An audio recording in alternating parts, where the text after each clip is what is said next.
Welcome to the Forgotten Narrator.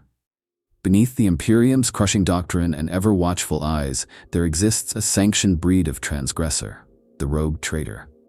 Clad in opulence, their ships gleaming like daggers in the void, they drift far from Terra's gaze, toward the untouched and the forbidden. These are not mere merchants or explorers. They are gambles incarnate, each bound to a centuries-old warrant of trade that grants them the unthinkable. Freedom to consort, barter, and survive amid the galaxy's monsters. And consort they do. For in the screaming dark beyond imperial borders, where the astronomicon dims and law rots like flesh, rogue traders strike pacts that no loyal servant of the Emperor would ever dare confess. Eldar seers whisper predictions in exchange for bloodstone. Orc warbands sell protection for an explosion worth remembering. Drukhari smile behind sharpened teeth, ready to sell poisons that unmake the soul. Or to take far more in return. Xenos are not just threats to these wandering dynasties. They are business partners, weapons suppliers, sometimes even silent saviors. And in this gray dance of mutual use and imminent betrayal, the Imperium's borders are quietly redrawn by those who are officially allowed, even expected, to break the rules. Now we descend into the hidden economy of heresy. Let us walk the narrow beam where profit, pride, and annihilation collide. The warrant of trade. To most imperial citizens, it is a mythical concept, a sacred parchment imbued with the divine right to explore, conquer, and profit. But to the rogue traders themselves, it is something far more practical, a key to every locked door and a shield against most forms of retribution. Each warrant, crafted in the earliest days of the Imperium or inherited through blood-drenched succession, is unique. They are relics older than many planets, signed by long-dead High Lords, some even bearing the seal of the Emperor himself. But what truly matters isn't the ink or signature. It's the loopholes. The glorious, dangerous loopholes. You see, the warrant does not simply authorize exploration. It sanctions deviation. It permits dealings that would earn other Imperial servants a swift bolt to the head. It is permission, veiled in antique language, to negotiate with the unspeakable, if it serves the Imperium's interest. And what exactly constitutes interest is a question left intentionally vague. That ambiguity is a weapon. Rogue traders wield it like a master assassin uses a knife, cutting through layers of doctrine, circumventing ecclesiarchy's scrutiny, and silencing Mechanicus' suspicion with ancient precedents. They exploit that gray area between faith and necessity, between dogma and survival. When a rogue trader meets a Xenos emissary in the dust-choked ruins of a dead moon, or trades stasis coffins with an Eldar corsair fleet on the edge of a dying star, they are not acting illegally. They are acting ambiguously. They are protected not by morality, but by technicality. They are not openly defying the Imperium. They are dancing in the blind spots of its gaze. Of course, should they be caught trafficking gene-stealer spores or selling archaeotech to Tau diplomats, the Inquisition may still arrive with flamers and judgment. But until that moment, they are both untouchable and indispensable. Some rogue traders abuse this privilege with reckless abandon. They build shadow empires where human and Xenos live side by side, not out of compassion, but out of economic efficiency. Others use the warrant as a mask, hiding behind ancient language while forging alliances that would make a Puritan scream. There are even whispered legends of rogue traders who have converted entire Xenos fleets to their cause, operating like minor empires in their own right, answering to no one but profit. These tales are usually dismissed as heretical propaganda, but they persist, and rogue traders have never been known for modesty. What makes these figures so dangerous and so useful is that their authority is recognized across the Imperium, even if not always respected. Administratum scribes will process their demands. Astra Militarum officers will salute their rank. Even the Mechanicus will trade with them, albeit with fingers on the trigger. The warrant makes them part of the Imperium, but not of it. They are insiders with outsider tools. And in a galaxy where rigid ideology has left humanity brittle, the rogue trader is one of the few institutions capable of adaptation, of change, even if that change tastes of treason. It is in this bureaucratic twilight that their true power lies.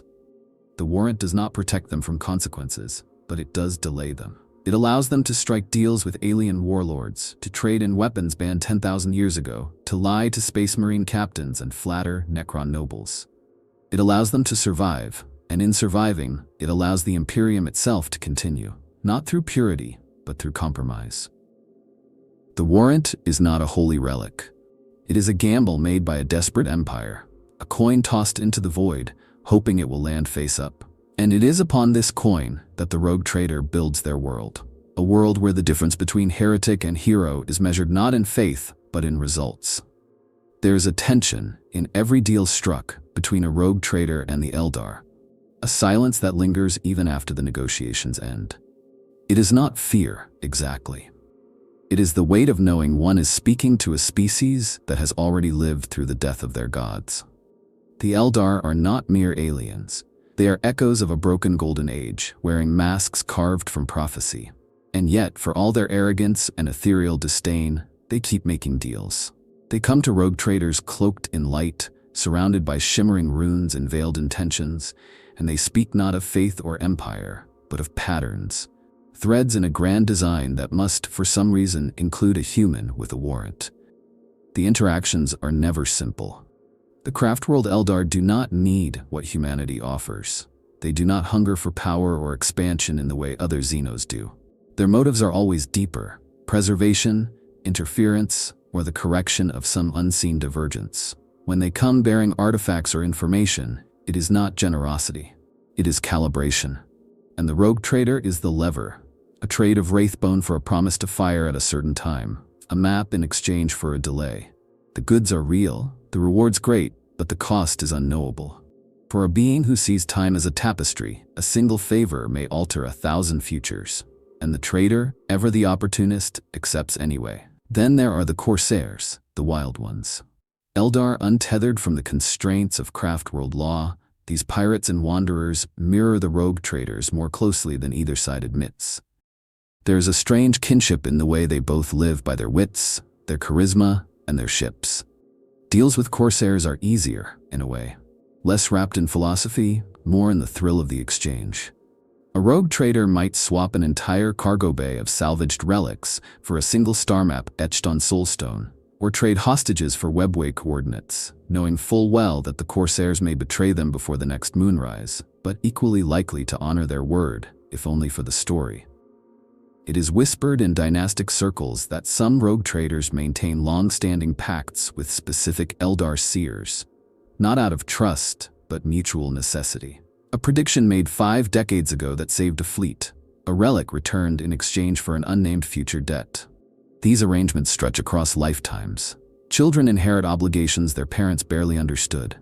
Some ships carry sealed vaults, contents locked behind psychic runes, waiting for the moment a masked Eldar will appear to claim what was promised. Such debts are dangerous. They are also invaluable. There is tragedy, too. For some rogue traders, these bargains go deeper. In the void, where isolation corrodes the mind, where desperation wears the soul thin, it is not unheard of for a trader to fall under the spell of Eldar grace. To envy their poise, their sorrow, their clarity. There are tales of captains who go too far, who begin to shape their fleet in Eldar image, who mimic their style, their rituals. Some vanish into the webway entirely, swallowed by the paths of fate. Others are found broken, their crews mutinous, whispering of ghostly lovers and dreams not their own. The Eldar do not save such men. They barely remember them. But for those who survive these exchanges, the rewards can be legendary. Eldar technology is elegant, precise, and impossibly rare. Spirit stones, solar sails, rune-etched weapons that sing through armor, each item a miracle, each transaction a secret. And in the back of every trader's mind, the knowledge that they have been used for some greater purpose, some cosmic correction they will never understand. It is not trust that binds these two species together. It is necessity. It is mystery. It is the mutual understanding that in a galaxy of unending war, sometimes the enemy of your tomorrow is the only ally you have today. There is no such thing as a clean deal with the Dark Eldar. When a rogue trader enters into negotiation with the denizens of Kamara, they are not making a trade. They are stepping onto a stage built from flayed skin and sharpened promises.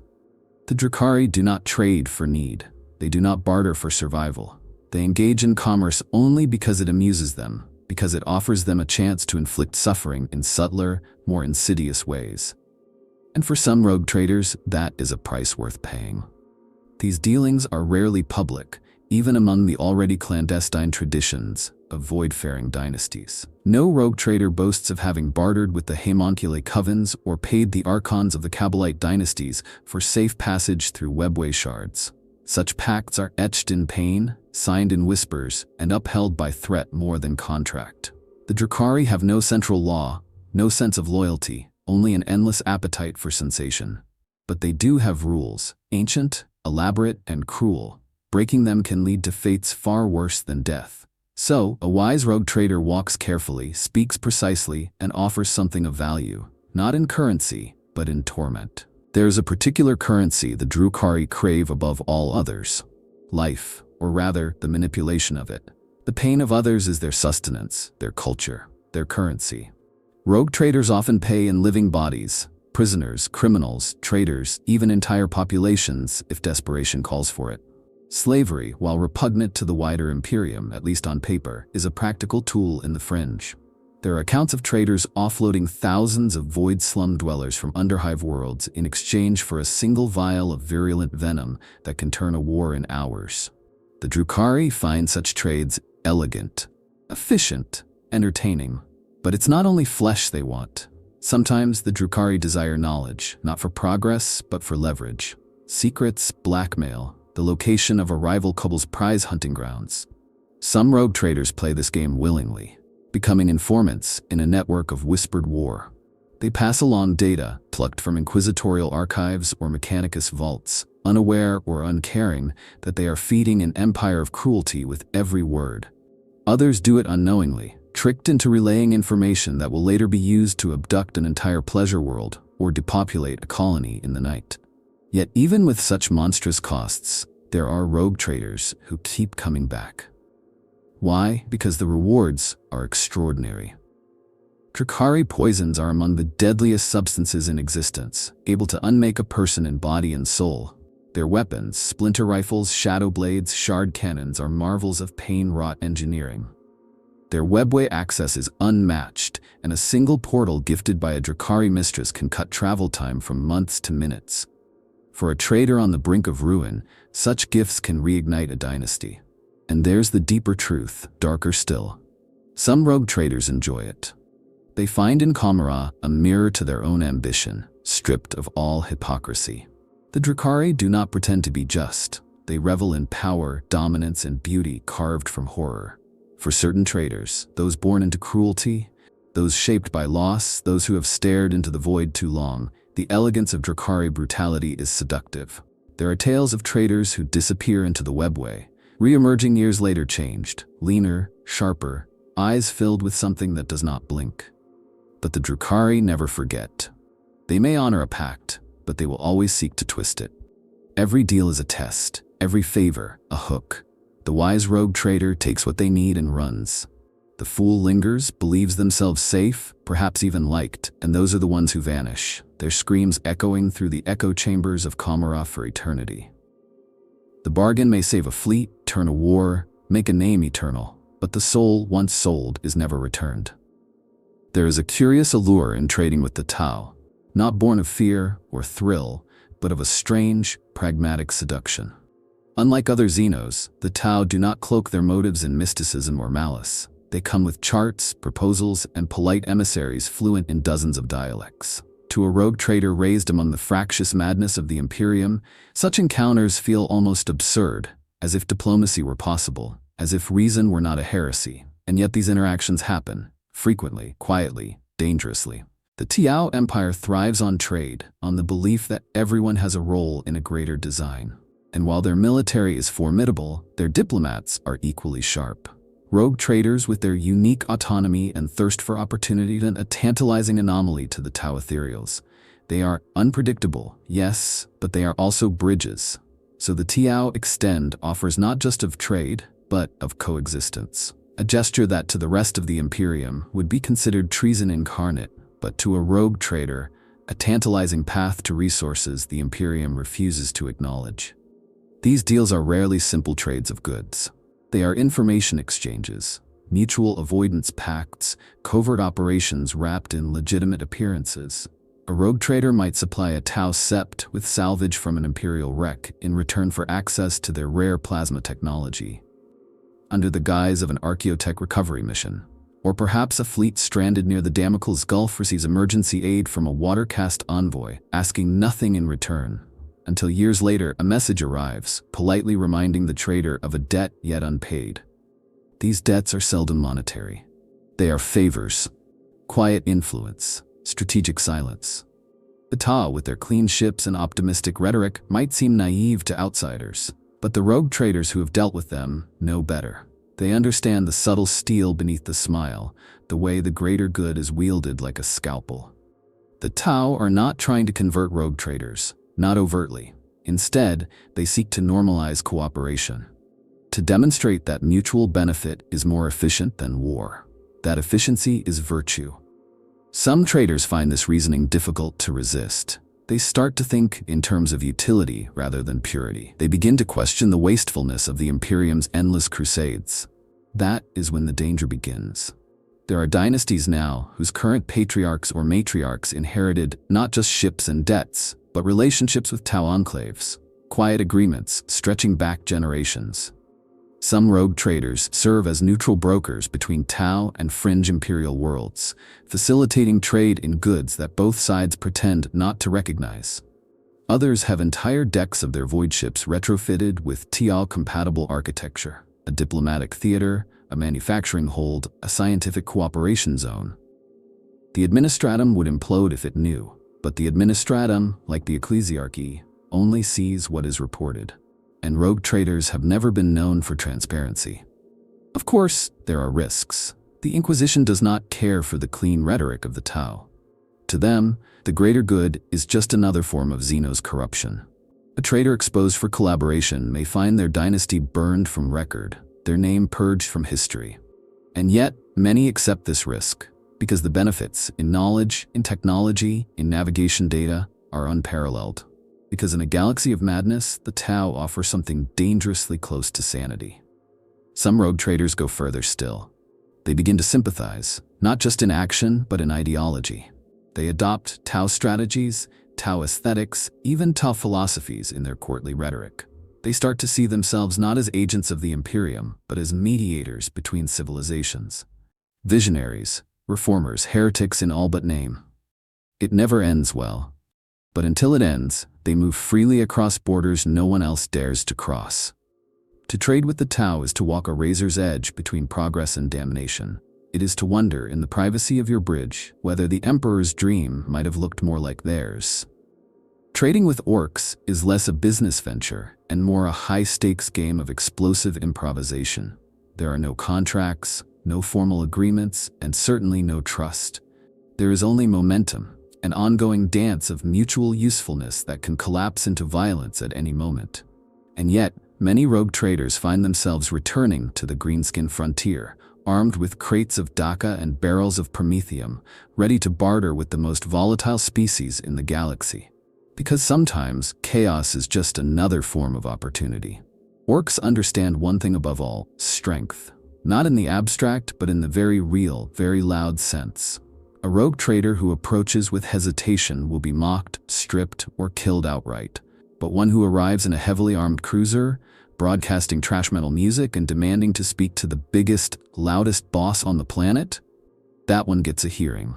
Respect, in the orc sense, is won through presence. And once that crude kinetic diplomacy is achieved, trade becomes not just possible, it becomes wildly profitable. Orcs are not stupid, they are brilliant in their own brutal way. They understand trade, just not in human terms. They see everything as fuel for war, weapons, engines, even grog and squigs, and they value those who can supply it. Rogue traders who bring flashy guns, volatile chemicals, or bizarre new toys become momentary heroes. Deals are made with shouted words, sprays of glyphs, or finger-pointing contests where Dat 1 decides what cargo gets loaded. Sometimes the trader receives teeth as payment, orcish currency of dubious value, but more often the exchange is for favors, safe passage through a war zone, a temporary alliance against a mutual foe, or a promise not to loot a specific colony. Yet, There's a strange logic to these agreements. Orcs will often honor a deal for as long as it's fun. Once it becomes boring or the loot runs dry, the deal ends, usually with gunfire. But until that point, they can be surprisingly reliable. A war boss might blockade a warp lane for a decade, then suddenly offer to lift it in exchange for 1,000,000 rounds of red-painted ammunition. Or an orc mech might craft a custom void engine, loud, unstable, and glowing green, in exchange for a titan-sized chainsword. These trades are not without risk, but they work. And more importantly, they work fast. Some rogue traders go further, deliberately cultivating relationships with certain orc clans. The Blood Axes, with their mimicked imperial discipline, are often the easiest to deal with. They understand the value of secrecy, strategy, and not eating their business partners. Others prefer the Evil Sons, whose obsession with speed and engines makes them avid buyers of any tech that goes fast, regardless of where it came from. There are even whispered tales of traders who hire orc mercenaries directly, using them as shock troops in operations too dangerous for human crews. It's madness, but madness with results. Of course, such alliances cannot be public. The Adeptus Arbites would flay any rogue trader found supplying orc warbands. The Mechanicus would explode at the sight of an orc-wielding repurposed STC machinery. And the Inquisition? The mere rumor would trigger a dozen auto-sanction orders. So these deals happen in the dead zones. Derelict moons, gas giant shadows, asteroid belts known only by obscene names. Clandestine ports where the rules of the Imperium are just faint memories, and the only law is who shoots first. There are even those who admire the orcs, in their own way. Traders who see in them a kind of purity, a hunger for conflict untainted by bureaucracy, a joy in creation unhindered by logic. Orcs don't overthink, they build, they fight, they laugh. In the cold depths of space where the Imperium grinds on in misery and decay, some find the orc approach refreshingly honest. Terrifying, yes, but honest. And yet it always ends the same way. The orcs will turn, eventually, because to them, all good things must end in a fight. The trader who thinks they've tamed an orc clan will one day find their hull breached by boarding torpedoes made from their own scrap. But until that day, the warband sings their praises, and the trader rides a wave of unpredictable, explosive prosperity.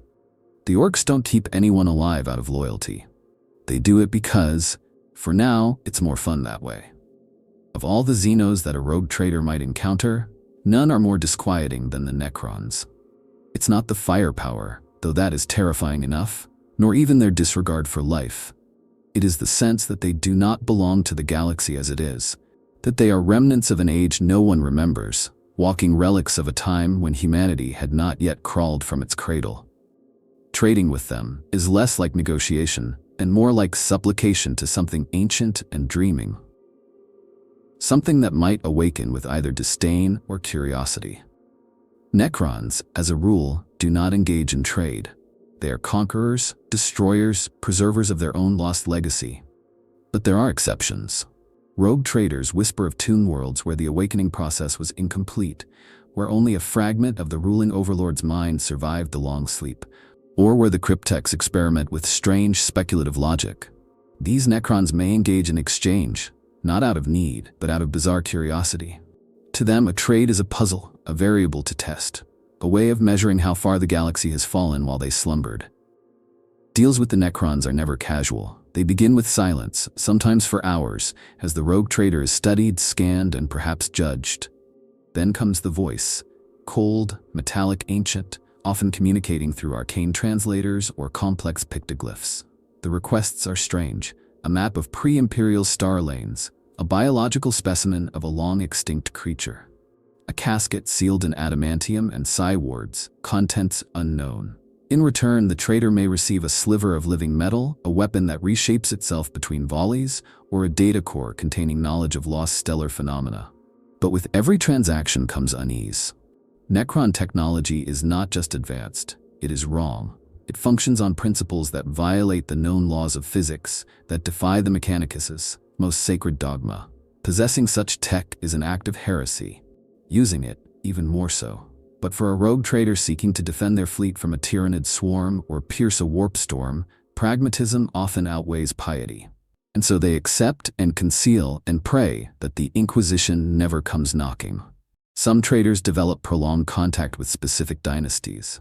The Nihilak, with their obsession with order and preservation, have been known to engage in cold diplomacy with those who show proper deference.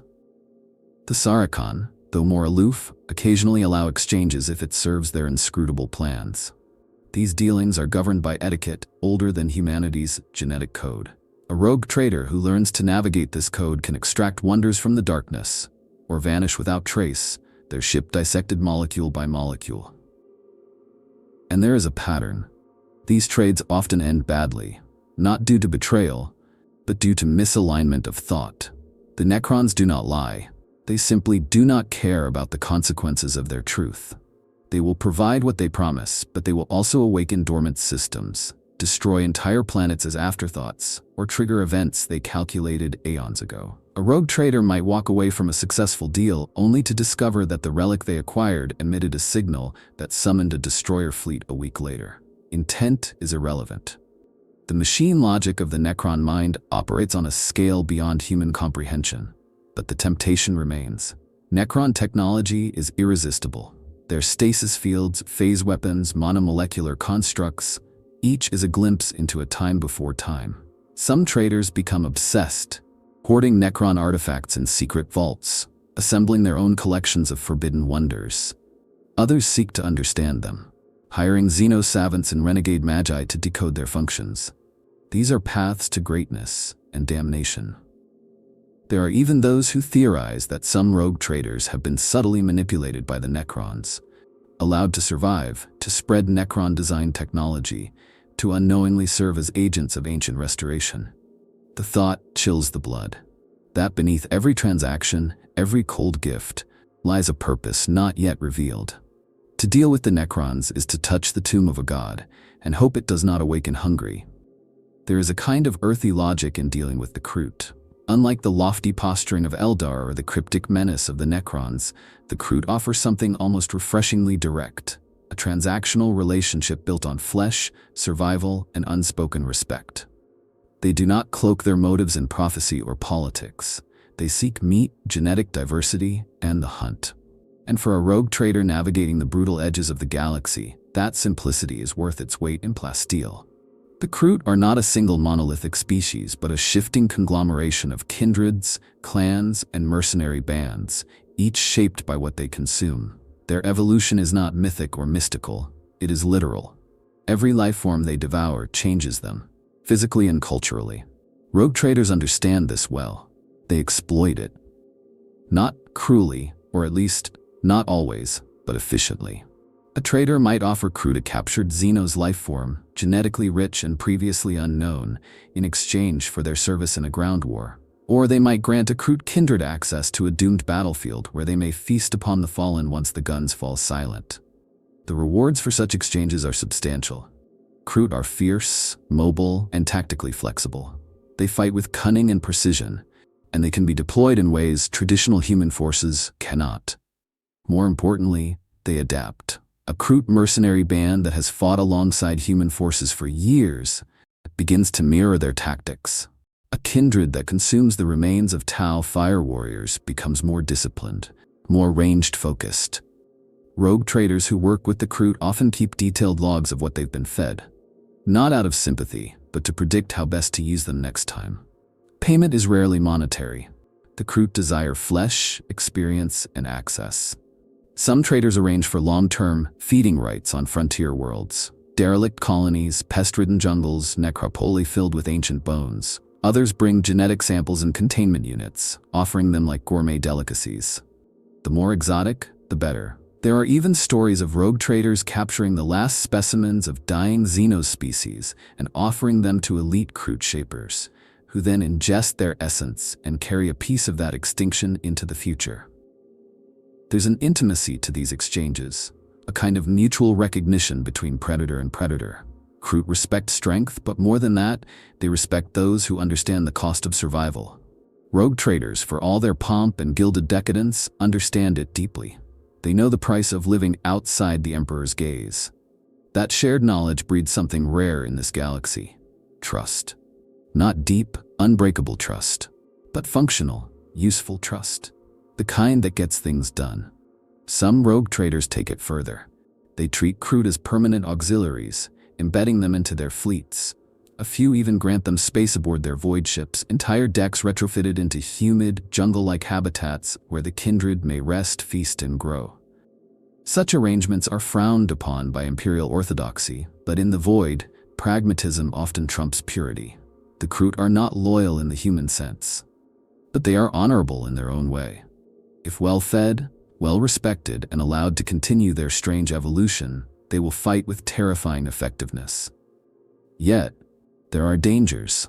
A Kroot kindred fed too richly on corrupted or warp-tainted flesh can become unpredictable, even monstrous. There are tales of kindreds that mutated beyond control after ingesting demonic spawn or tainted psychers. Others, too long isolated from their own traditions, become something entirely new, alien even to other Kroot. These stories are hushed, whispered in backroom dealings, and always end with a ship vanishing from the charts or a kindred going rogue. Still, the potential is too great to ignore. The Kroot offer not just muscle, but evolution on command. They are a living weapon system, customizable through nutrition. Rogue traders willing to navigate the ethical mire of such relationships can shape their own private armies, tailored for specific enemies, planets, or wars. And the Kroot, ever hungry, ever curious, welcome the chance to grow.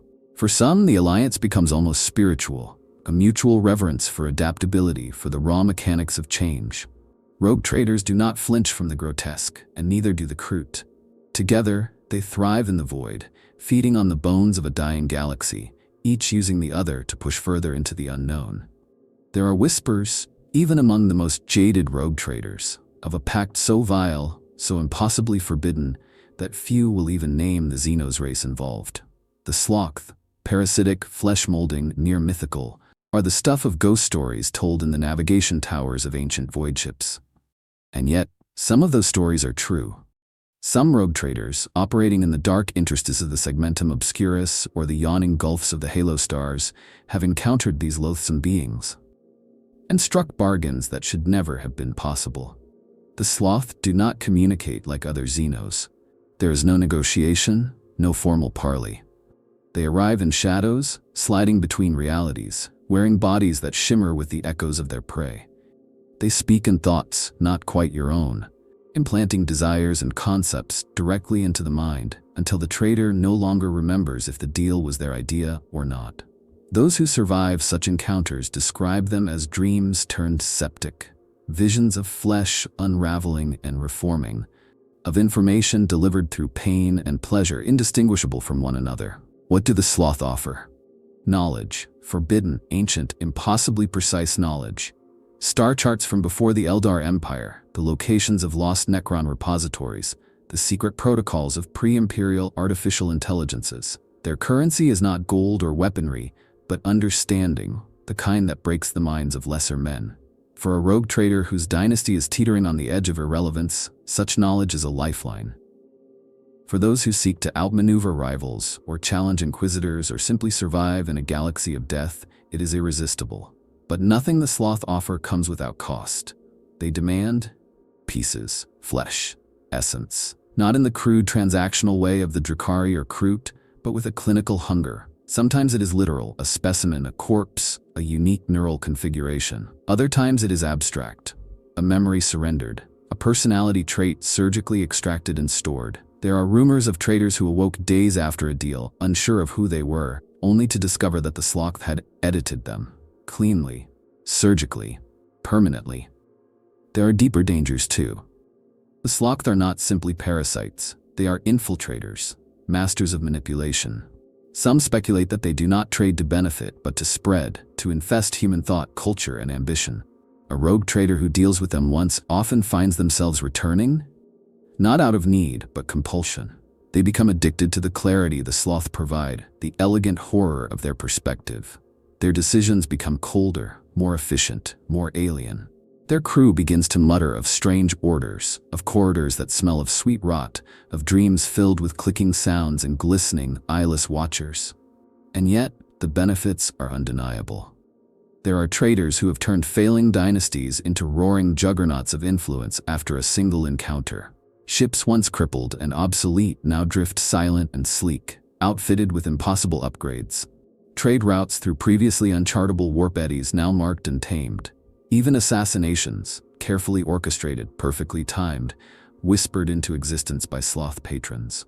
But every gain comes with a shadow. The Inquisition knows of the Sloth, though it rarely speaks their name. Entire planets have been burned because of a single suspected interaction. Orders exterminatus signed in a heartbeat at the mere hint of Sloth presence. A rogue trader caught in such a pact is not interrogated, they are erased. And so those who bargain with the flesh thieves learn to cover their tracks with paranoid precision. They operate in triple shadows, using intermediaries who do not even know who they serve. And always, they watch themselves for signs of influence. Because the greatest risk is not the Inquisition, it is the slow, creeping loss of self. The realization, months or years later, that you no longer dream, that your desires are too efficient, that you've forgotten the names of your childhood crew, or why you even began trading among the stars. And somewhere, far away in an impossible black city of chitin and smoke, something that once called itself Sloth stirs. Not with satisfaction, but with anticipation. It does not need to keep you alive. It just needs you to keep trading. The Sloth keeps some rogue traders alive not through partnership, but possession, a pact of purpose that outlasts identity. Beyond the known Xenos empires, beyond the monstrous and the militarized, there exists species so strange, so enigmatic, that even the Inquisition struggles to define their threat. These are the fringe Xenos, the oddities of the galactic menagerie. To the Imperium, they are footnotes or anomalies. To a rogue trader, they are opportunities. Because in the cracks between doctrine and understanding, entire fortunes can be made. And some of the rarest, most unlikely bargains are struck not with tyrants or prophets, but with beings that do not even speak in terms humans understand. Take the Hrid, for example. Shrouded in cloaks of entropy, these skittering beings dwell in decaying habitats, their presence warping time and space. No one truly understands their biology, and most encounters with them end in sickness, mutation, or madness. But for those with the nerve and the gear to survive a negotiation, the rewards are staggering. The Hrid hoard knowledge, relics, and ancient tech like carrion birds picking over the bones of history. Rogue traders who've earned their respect, or at least tolerated their conditions, speak of retrieving pre-Old Night star charts, warp-dampening devices, and even cloaking fields that defy standard energy readings. How does one trade with them? Often, not through words. The Hrid communicate through chemical emissions, electromagnetic pulses, or manipulated entropy fields. Traders must rely on intermediaries, specially trained xeno-interpreters, or experimental tech pilfered from radical mechanicus sects. Payment is equally bizarre. The Hrid desire entropy, things in the process of decay, time-worn tomes, relics suffering from dimensional instability, the mummified remains of ancient enemies. For them, the process of ruin is a form of worship, and rogue traders learn to harvest decay as others harvest ore. Then there are the Drukhari, the so-called tech apes. To call them monkeys is a grave disservice, and to dismiss them as primitives is suicidal. The Drukhari are techno-savants, genetically engineered in the ancient past for purposes now lost. They do not build so much as intuit technology into existence. A rogue trader who stumbles upon a Drukhari enclave, or somehow earns their attention, may find entire sections of their ship spontaneously upgraded. Last turrets reinforced with field disruptors. Void shields harmonized to avoid warp resonance. Holo generators replaced with something sleeker, smaller, better, and all without a single word exchanged. The Drukhari do not negotiate, they observe. Sometimes they follow, and if they choose to assist, they do so entirely on their own terms. Rogue traders who attempt to manipulate them, or force them into contracts, often find themselves suddenly missing power cores, or waking up with their internal cogitators inexplicably wiped. But for those who allow the Drukhari to act freely, the benefits are incalculable. Some traders have entire tech teams dedicated solely to understanding, or at least documenting, what the Drukhari do. None have succeeded fully, but many have prospered. There are others, even stranger still. The lacrimal, shapeshifters who mimic other species with unsettling perfection. Some rogue traders use them as spies or assassins, though few can say for certain if the being they hired is the same one they dealt with the day before. The Quarrel, an insectoid hive race that trades in neural stimulants and emotion-broadcasting spores. The Demiurge, squat engineers with a culture steeped in trade and mineral rights, rumored to maintain ancient grudges and friendships across centuries. Even species entirely undocumented by the Imperium, translucent beings that sing in vacuum, sentient magnetic storms, forgotten AI custodians from human prehistory, all have made contact with rogue traders at some point. These fringe Xenos do not keep rogue traders alive through alliance or ideology. They do so through interaction, through mutual curiosity, through the brief alignment of purpose. And in those moments, something transcendent occurs. The galaxy, for all its horror, opens up a little wider, becomes not just a battlefield, but a canvas of impossibilities. The trader walks away changed, not always richer, not always safer, but wiser in the strangest ways. Yet these dealings carry a different kind of danger.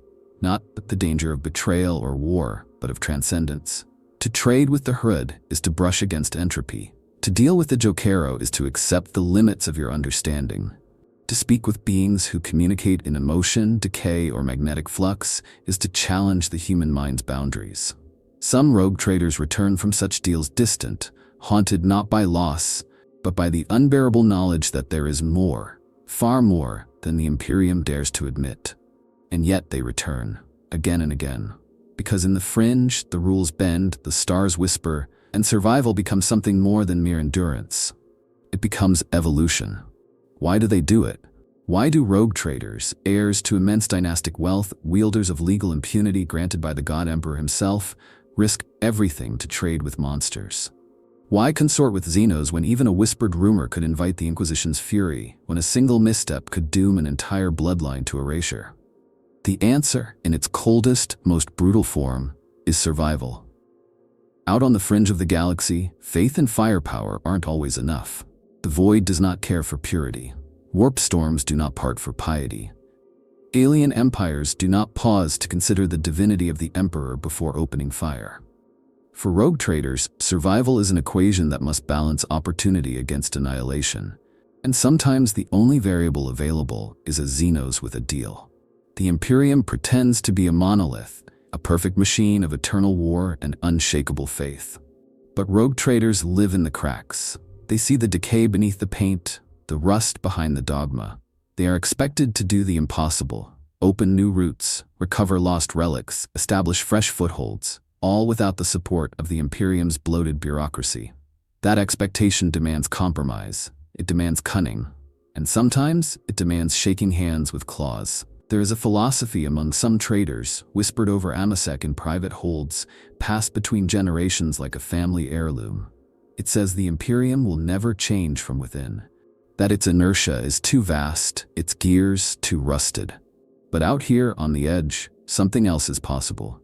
Rogue traders aren't just survivalists, they're evolutionaries. They test the limits of what the Imperium can tolerate, and in doing so, they become the bleeding edge of human adaptability. If that means trading with Eldar for predictive intelligence, or hiring Kroot to take a moon, or accepting Tau medical technology to save a plague-ridden crew, then so be it. And make no mistake, the cost is felt. Every trade risks corruption, not just of the soul, but of the identity. A rogue trader who leans too heavily on alien tools may begin to rely on them, then prefer them, then reshape their fleet, their culture, their command hierarchy to reflect those influences. It starts with a single Eldar crystal embedded in a cogitator bank.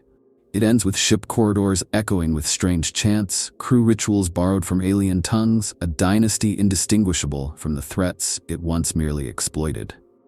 But not all corruption is visible. There is a moral erosion too. Rogue traders tell themselves they're acting for the good of the Imperium, that these bargains keep supply lines open, protect pilgrims, preserve colonies, and perhaps that's true for a while. But eventually survival becomes its own justification. The deals grow darker, the cargo becomes unspeakable, the justifications thinner, and the line between necessity and ambition begins to blur. Still, some argue that these are not failures, they are necessary sins. In a galaxy teetering on extinction, where the Tyranids eat worlds and the warp births new horrors daily, perhaps compromise is the only path to continuity. The Imperium, for all its might, is brittle. It cannot adapt without splintering. But rogue traders can. They are given space to sin so that the core may remain pure. They take the hit, shoulder the moral debt, so that others may sleep peacefully in their cathedral ships and fortress hives. There is tragedy in this role, the knowledge that heroism in this era may look like heresy. That the savior of a sector may be burned as a traitor if the wrong inquisitor hears the wrong rumor. And still, they do it, because to do otherwise is to let the void win. Rogue traders are gamblers, yes, pirates sometimes, but they are also, in a twisted way, guardians. They hold the fragile shell of imperial reality together with the most improbable glue imaginable, forbidden pacts made in silence. They survive, not because they're blessed, but because they're willing to do what others won't. And for better or worse, the Imperium depends on that quiet heresy far more than it admits. Every mask cracks eventually. For rogue traders, the danger is not merely in the making of deals, but in the keeping of secrets. No matter how carefully a bargain is struck, how obscure the location, how loyal the crew, there's always a leak. A loose word at a drinking den, a mechanicus tech priest who runs a diagnostic too deep, a cargo manifest altered one too many times. The Inquisition, ever watchful, has eyes in places even rogue traders forget to check. And when they take notice, they do not come with questions, they come with flames. Inquisitors are not uniform in their reactions. Some, the radical Istvanians or the more pragmatic Xanthites, may see a use in these borderland arrangements. They may even permit or encourage limited Xenos contact, controlled, quarantined, classified, so long as it serves a greater purpose. But the Puritans? The monodominants? For them, any compromise is rot. Any contact is heresy. A rogue trader exposed as consorting with Eldar or bartering gene material with the Kroot, or, throne forbid, entertaining the whispers of the Sloth is not simply a criminal. They are a cancer that must be burned from the galaxy. And yet, even among these extremes, there is nuance. Some inquisitors do not arrive to destroy. They arrive to co-opt. A deal is struck. Behind locked doors and shrouded psywards, the rogue trader becomes an informant, a sanctioned agent of inquisitorial reach, doing what the Inquisition cannot or will not be seen to do. These partnerships are tense, transactional, and always temporary. A trader may gain years of protection in exchange for intelligence on fringe Xenos activity or the location of hidden webway paths. But once their usefulness ends, so does the leniency. Other inquisitors offer no such chances. They manipulate rather than negotiate. They embed agents aboard trader vessels disguised as scribes or tech adepts. They leverage void port officials, forge warrants, fabricate accusations just to see how a trader will react.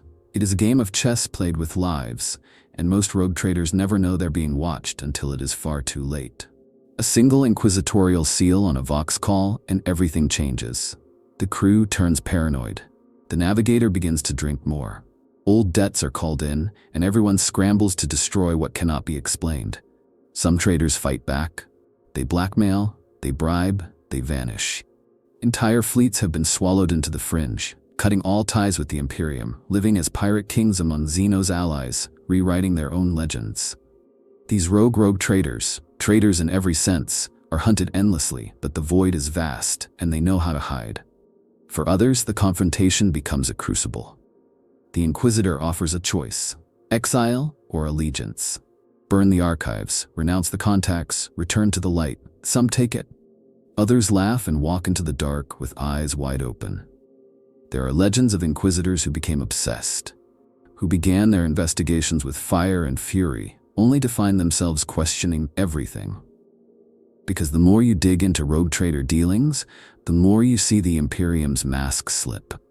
You see the trade routes that keep entire sectors alive, maintained through silent pacts with alien merchants. You see wars averted because a trader provided the right map at the right time. You see in the cracks something terrible, that without these heresies, the Imperium would collapse even faster than it already is. But knowledge is not immunity. There are inquisitorial purges, carefully documented then classified into oblivion. Ships seized in dock, crews executed, trader dynasties erased from history. Sometimes these actions are justified. A traitor truly did go too far.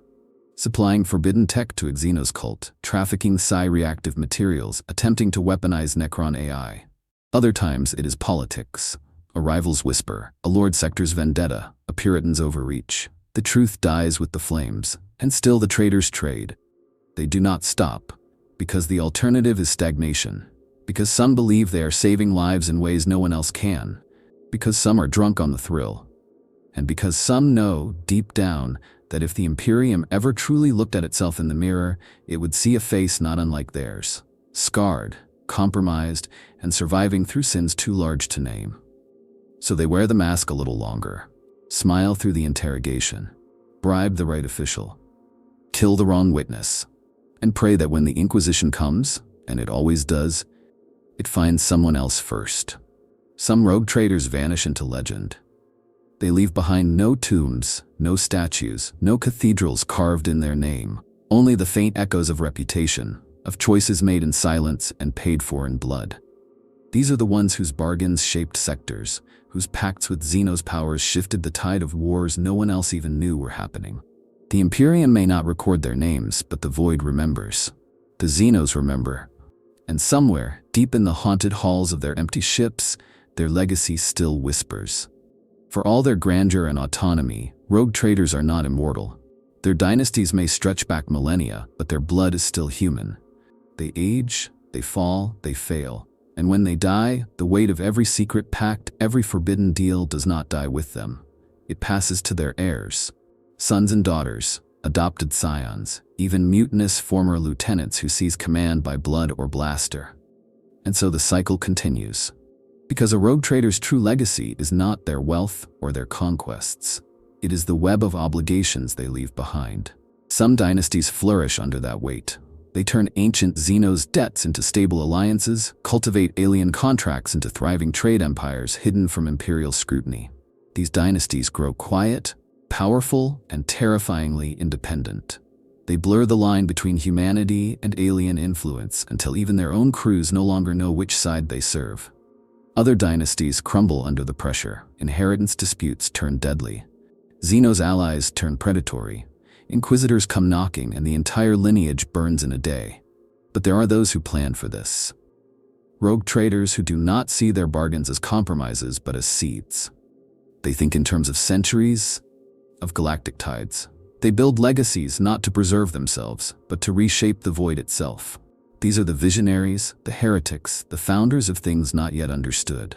And while their stories are often erased, their effects are not. A webway breach held open by a forgotten pact, a Kroot kindred defending a shrine world for reasons lost to history.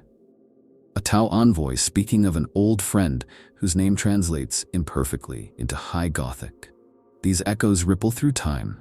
There is a poetry in it, a kind of tragic defiance. The Imperium demands purity, but survives on corruption. It demands isolation, but leans on those who shake hands with monsters. And no one exemplifies that contradiction more than the rogue trader. They are both its sin and its salvation, its flaw and its future. And their legacies, written in blood and starlight, will long outlive the sermons that denounce them. For those who understand this, who embrace it, the final question is not if they will pay for their pacts. It is when, and how much, and whether, when that final tally is made, it will have been worth it. Some say yes. Others simply smile and raise their glasses in the dark.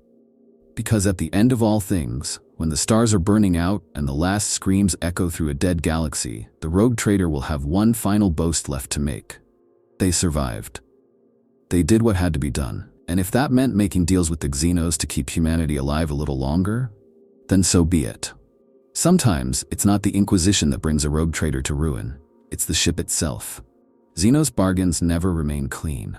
They leave traces, not always on paper, but in the walls, the air, the behavior of the crew.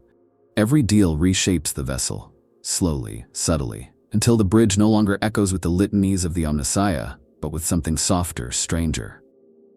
Until the navigator's spire is not just augmented with alien sensorium crystals, but hums at frequencies no human choir can mimic. These are the ships that drift too smoothly, that do not creak under warp pressure, that respond before being touched.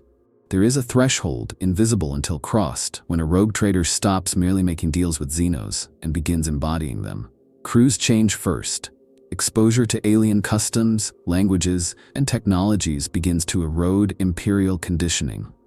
A deckhand who once genuflected at the Aquila might now whisper a greeting in the soft consonants of Tau diplomacy. A voidsman grows accustomed to using Jokero tools, shaping devices with muscle memory they shouldn't possess.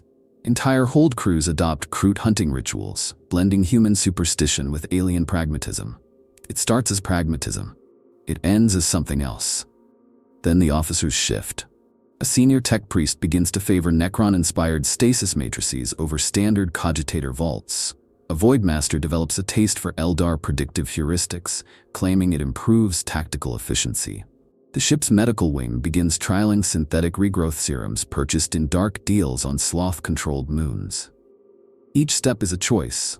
Each choice is a compromise. Each compromise, a piece of humanity surrendered not in one act but in 1,000 subtle gestures.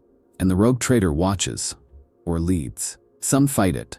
They issue strict imperial protocol mandates. They increase the presence of ecclesiarchy envoys. They conduct symbolic purges, burn incense, rededicate shrines, execute a few unfortunate mutants for morale. It slows the change, but it doesn't stop it, because change has already taken root. In the architecture, in the rituals, in the unspoken rules that grow in the silence between official orders. Others embrace it. These rogue traders are rare, but not unknown. They begin to see themselves not as human first, but as interstitial. As bridges, not merely between Imperium and Xenos, but between eras, between stagnation and something else. These are the captains who reshape their ships into living amalgams of culture and creed. Vessels whose command thrones are grown from psycho-reactive coral gifted by beings without names. Whose gellar fields shimmer with entropy-hardened Hrud technology. Whose corridors sing. The Imperium would call them traitors. Posthumously, if lucky. But even the most heretical rogue traders do not always fall. Some stabilize at the edge, forever dancing on the precipice of being too alien for the Imperium, too human for the Xenos. They survive by mastery, not of war but of cultural pressure. They know when to speak High Gothic and when to quote the Tau's philosophy. They can perform the rite of activation to please a Mechanicus envoy, then use a Shaper's greeting to settle a Kroot mercenary dispute. These are not diplomats, they are shapeshifters, not in body, but in loyalty. And in doing so, they preserve the illusion of unity aboard their ships, barely. But illusions are fragile, and sometimes a single spark undoes years of careful balance. A missionary finds a crew deck turned into a Xenos shrine. A psyker dreams of serpentine thoughts not their own.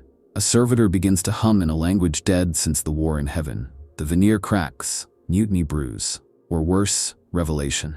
That the trader is no longer truly imperial, that their ship is no longer a ship, but a chrysalis. That something has grown in the marrow of the dynasty that no longer answers to mankind. Some crews rebel. They seize control, purge the decks, call for aid.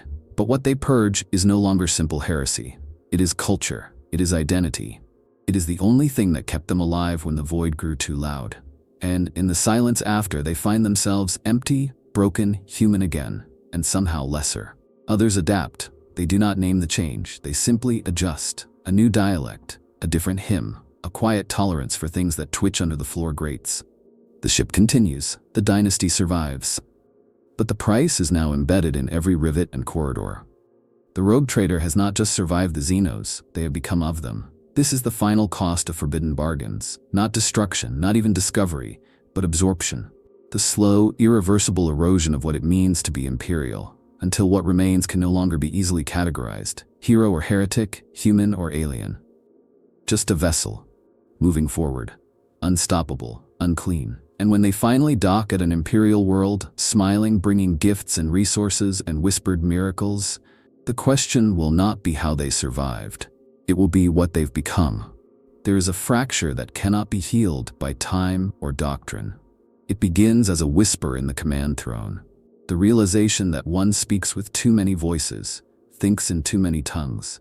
That the rogue trader is no longer a singular being, but a chorus of pacts and personas stitched together with ambition and necessity. Every deal made with the Xenos does more than alter the ship or its crew. It alters the self. At first, it is easy to compartmentalize. You trade with the Tau for medicine. You consult an Eldar Farseer for guidance through an unstable webway shard. You purchase void-hardened alloys from a demiurge mining enclave. Each interaction is justified, clean, rational. But these aren't mere transactions. They are relationships. Each leaves a mark, not just on the record, but on the trader's psyche. You begin to dream in alien symbology.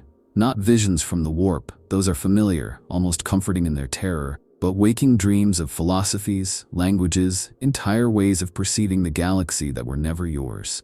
You see time the way the Rud perceive it, spiraling, recursive. You begin to anticipate betrayal with the same cold foresight the Eldar call instinct. You begin to feel kinship not with humanity, but with pattern, with survival, with the shared desperation of those who live in the margins. The ship reflects this confusion. Crew factions emerge. Some still cling to the ecclesiarchy's rituals, worshipping the Emperor as if purity alone will save them. Others begin holding strange observances, not heretical, not overt, just off. A day of silence when the stars align in a Kroot hunting pattern. The collection of gifts to appease Jokero mechanics who never asked for anything. The painting of pictographs in unused storage holds, pictographs that shift when no one is looking. Officers argue in corridors, not about orders, but about identity. A Voidmaster refuses to fire on an Eldar Corsair vessel, citing an old oath made 3 captains ago. A senior astropath begins to communicate in pulses more suited to Sloth tech than human psi terminology. The trader is called to mediate disputes not over logistics, but over memory, whose version of the dynasty's past is real. Because the past itself begins to fragment, refracted through the many lenses of Xenos thought.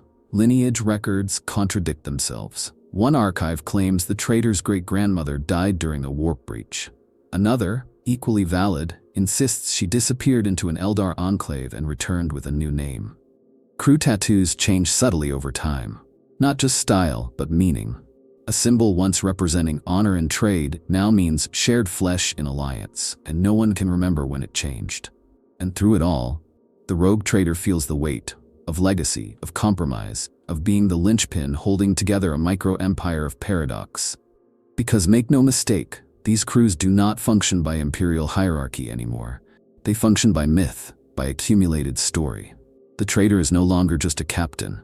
They are a god figure, a diplomat, a high priest of expedience. Their word is law, but only because it carries the authority of every Xenos pact they've made. So they fracture. Some retreat inward. They spend more time in stasis, or in meditation chambers lined with alien stones said to dampen cognitive dissonance. They become distant from their crew, speaking only in carefully measured phrases, issuing orders through intermediaries. They cease to be people. They become symbols, silent, inscrutable, half-legendary. Sometimes this works. Sometimes the crew worships them as something more than human, and the dynasty persists. Others split in truth. Rogue traders known to keep duplicates of themselves, clones, data selves, psychically imprinted homunculi, each assigned to deal with a specific Xenos faction. One face for the Tau, one for the Eldar, one for the humans. Over time, these aspects gain independence, begin to disagree. Sometimes one dies or is killed and the rest absorb the memory, imperfectly. Fragmentation becomes identity, sanity becomes relative. Some try to unify the whole. They commission artists, human Eldar, even sentient fungal poets, to create new dynastic myths that blend the cultures they've touched. A living scripture of compromise. These texts circulate among the crew. Some embrace them, others burn them. A civil war flares not over ideology, but over narrative. Because in a universe this broken, even the story you tell yourself becomes a battlefield. And some, in the end, simply walk away. They abandon the name, the dynasty, the warrant. They disappear into Xenos space. Sometimes welcomed, sometimes absorbed, sometimes killed. But always, in that moment, they are free. Not of danger, but of contradiction. They have chosen one truth over many, even if that truth is exile. This is the secret most Imperials never understand, that rogue traders do not fear death. They fear dissolution, the slow erosion of identity beneath 1,000 justifiable sins, the moment they can no longer say why they do what they do, only that it is necessary. But the stars demand sacrifice, and the price of trading with the alien is not damnation. It is multiplicity. It is the horror of becoming many things, none of which were ever meant to exist together. And if you can survive that, you might just become something greater than human, or something far, far less. If you've enjoyed this exploration into the forbidden bargains of rogue traders, subscribe for more grimdark lore, fan theories, and heretical history. There's always another secret waiting in the stars.